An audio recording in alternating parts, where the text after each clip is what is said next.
¿Qué tal? ¿Cómo están, amigos y amigas de esta comunidad?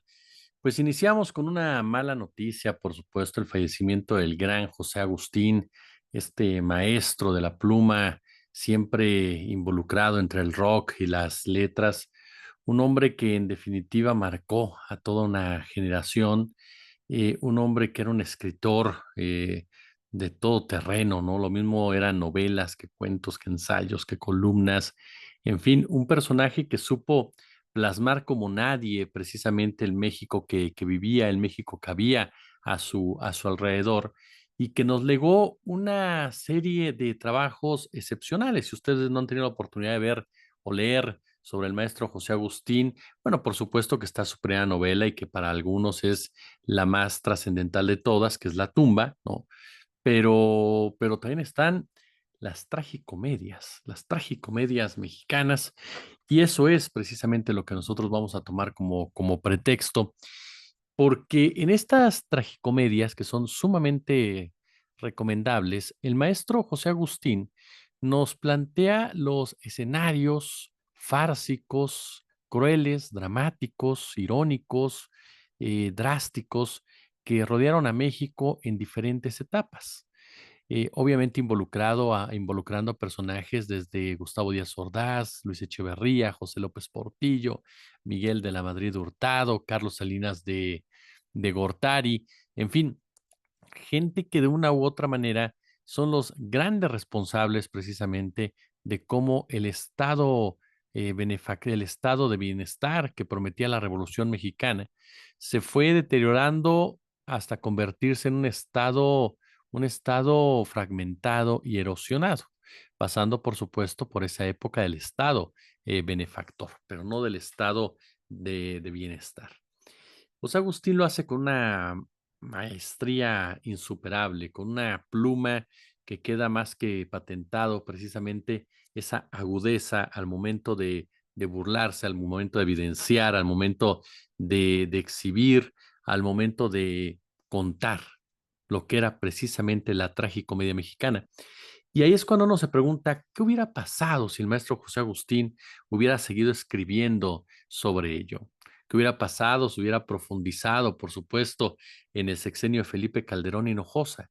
¿Qué hubiera pasado si hubiera profundizado en el sexenio de Enrique Peña Nieto? ¿Cómo hubiera analizado también, por supuesto, la cuarta transformación?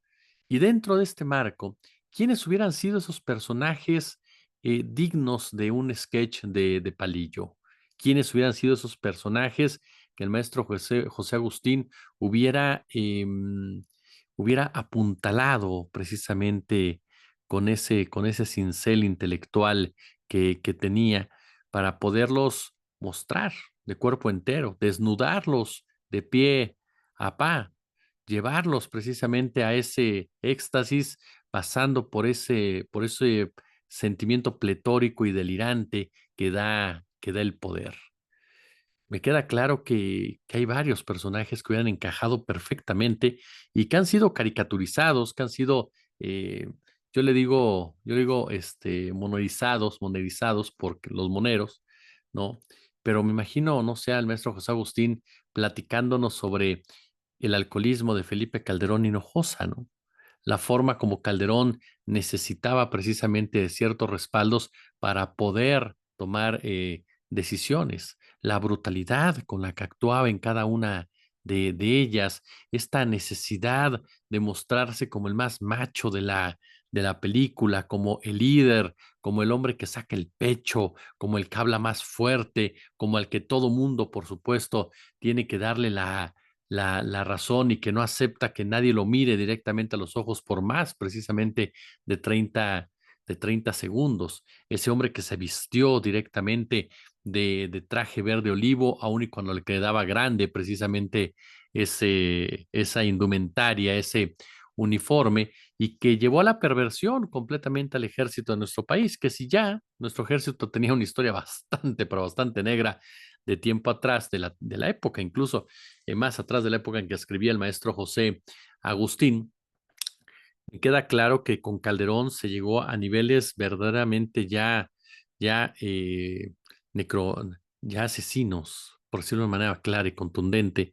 Ese es un tema que más tarde tendremos que seguir profundizando en él. Yo entiendo que hay mucha gente, por supuesto, que le da ese corte heroico al ejército mexicano y que también lo puede llegar a tener, no lo dudo, pero lamentablemente en la gran mayoría de los episodios en donde aparece el ejército mexicano es en contra de la población de nuestro país y es como garante precisamente de actos totalmente antidemocráticos.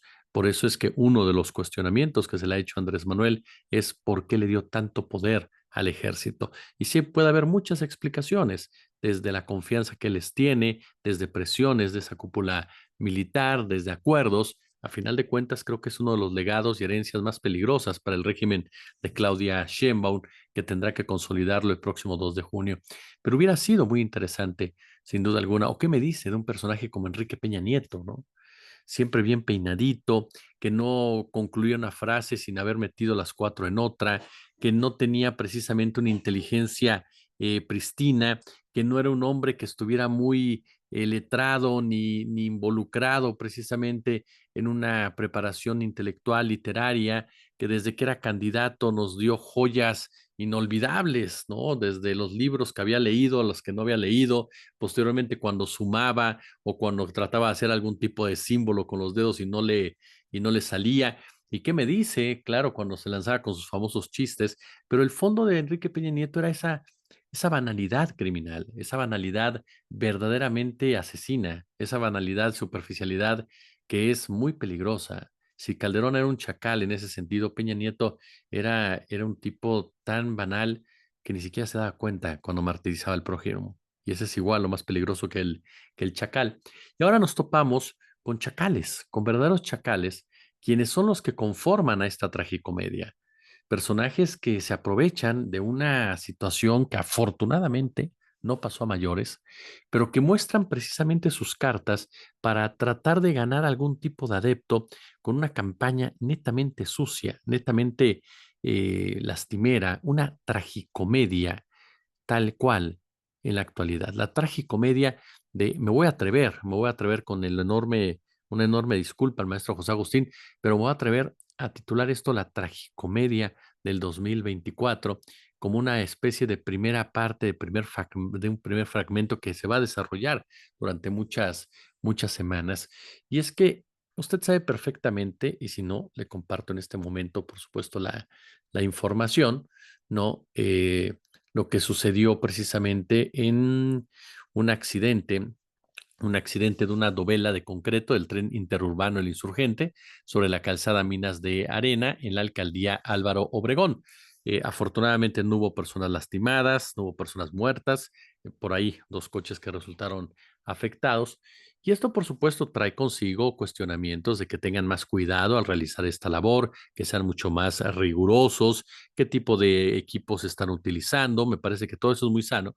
Pero lo que viene a ser verdaderamente vergonzoso y realmente de carroña es lo que hace Lía Limón, lo que hace Santiago Taboada, lo que hace Denise Dresser, lo que hace Broso, lo que hace, por supuesto, también Kenia López Rabadán, así de entrada, el Partido de Acción Nacional en su conjunto, que ya lo acostumbró, por cierto, que no les dio resultado, pero eso no importa. Ellos, a final de cuentas, creen que es la mejor manera de desnudar a una administración o de ganar algún tipo de simpatía. Ustedes recuerdan cuando se dio la línea 12. Bueno, en ese momento Federico Doring junto con Marco Cortés y otros panistas se fueron a parar ahí a la línea 12, se tomaron un video, ¿no?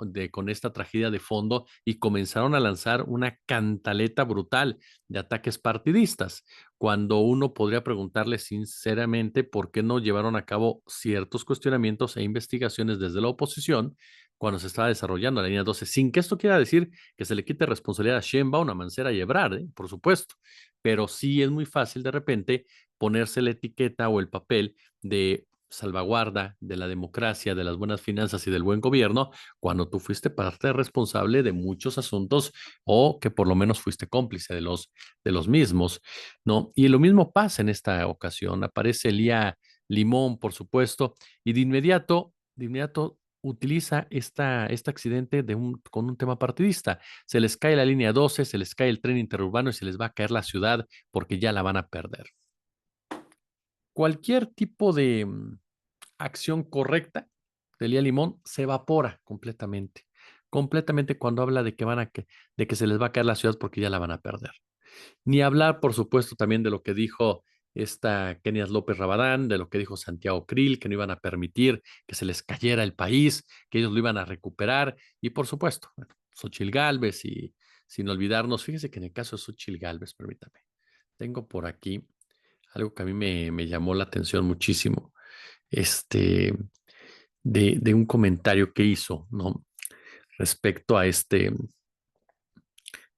tema y que, por ejemplo, a mí me brincó mucho porque dijo, Claudia Sheinbaum, te pregunto, ¿tú contrataste a la empresa a la que ahora se le cayó una trave en el interurbano? ¿El gobierno de la Ciudad de México es responsable o no de este tramo? Otra vez descuidando los protocolos de protección civil. Hace unos meses tú presumías la supervisión de la obra. Respóndele a los mexicanos, te estoy hablando a ti, no a tus voceros. Siempre este tono, pues bravucón por parte de Xochitl, que lo que hace es buscar, por supuesto, que volteen a verla y que saca de la tristeza y la depresión a Guadalupe Loaesa, ¿no? Porque ya Guadalupe Loaesa está muy contenta de que Xochitl Gálvez sea la misma de siempre, dice Guadalupe Loaesa. Déjenme salirme un poco del tema para comentarles eso, porque en su columna dice Loaesa, tiene razón Xochitl, ¿cómo se atreven los morenistas a hablar de continuismo?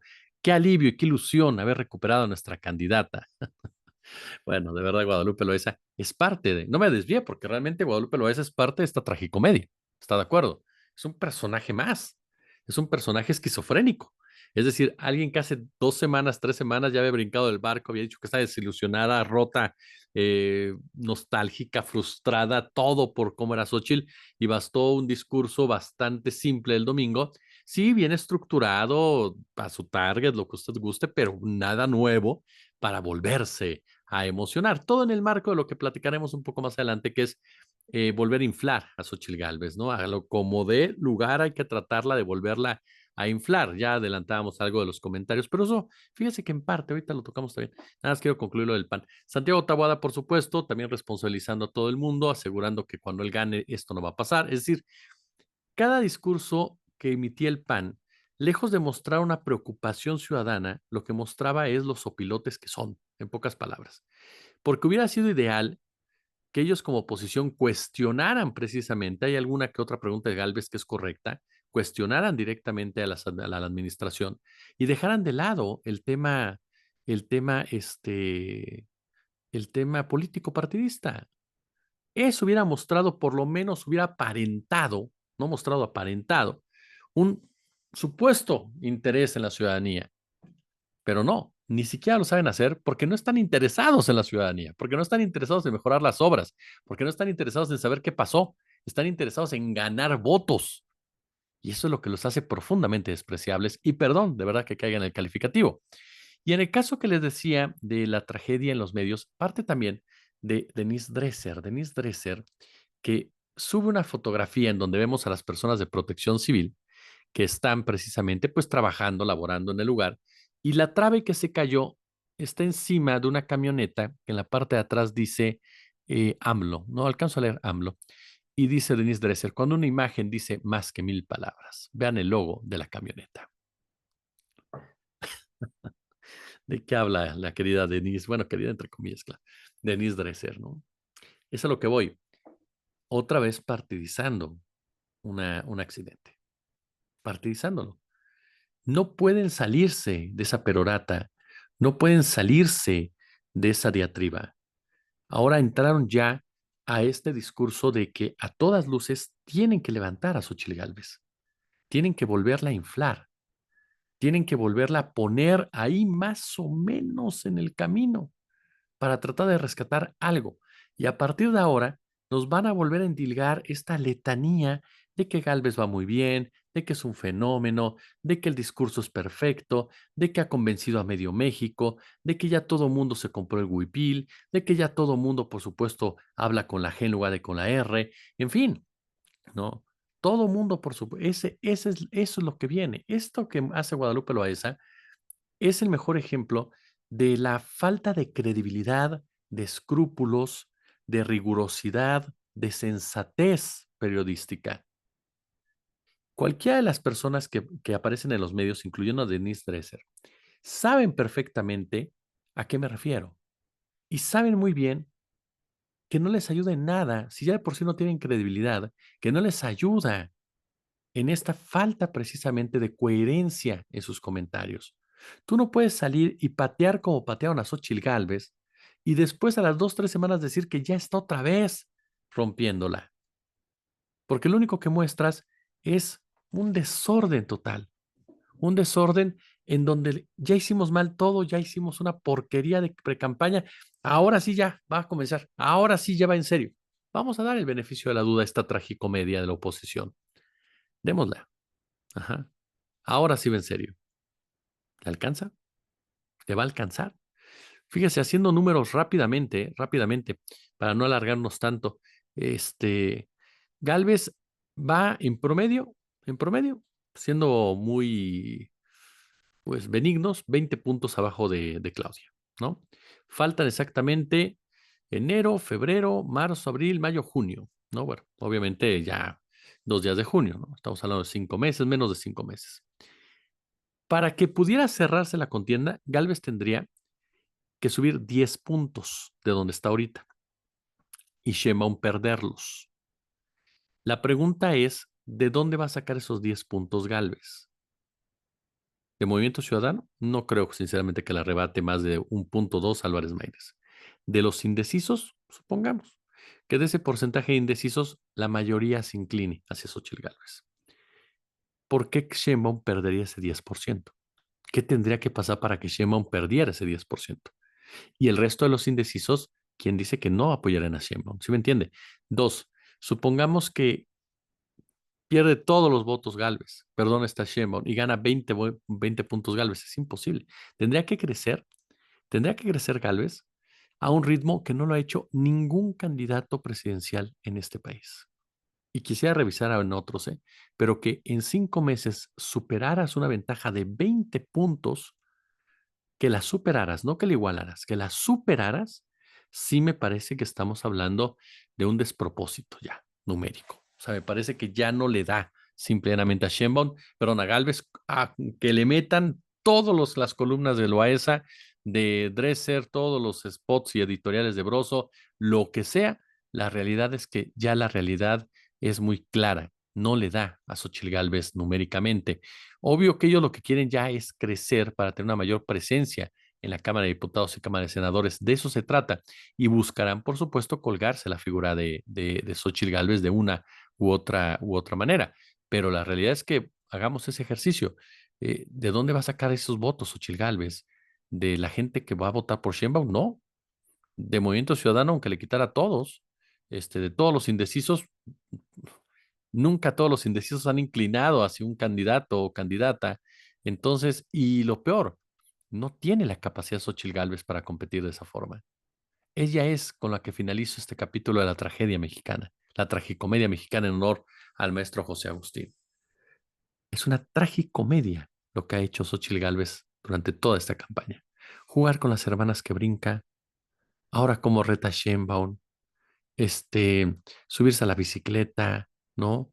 Reírse de todo, en fin, es realmente una tragicomedia lo que vive la oposición, una tragicomedia en toda la extensión de la palabra, la cual, por supuesto, hubiera hecho muy feliz escribirla al maestro José Agustín. ¿No le parece? Si le gustó el video, pulgar arriba y como siempre ya lo sabe, suscríbase, nos hace falta, venga, suscríbase, dele like, dele a la campanita, por supuesto, échenos el superchat, el super gracias si puede y ya lo sabe, déjenos su comentario que es muy importante para nosotros en este canal. Yo como siempre agradecido y nos vemos el día de mañana. Como siempre un gusto, como siempre un placer.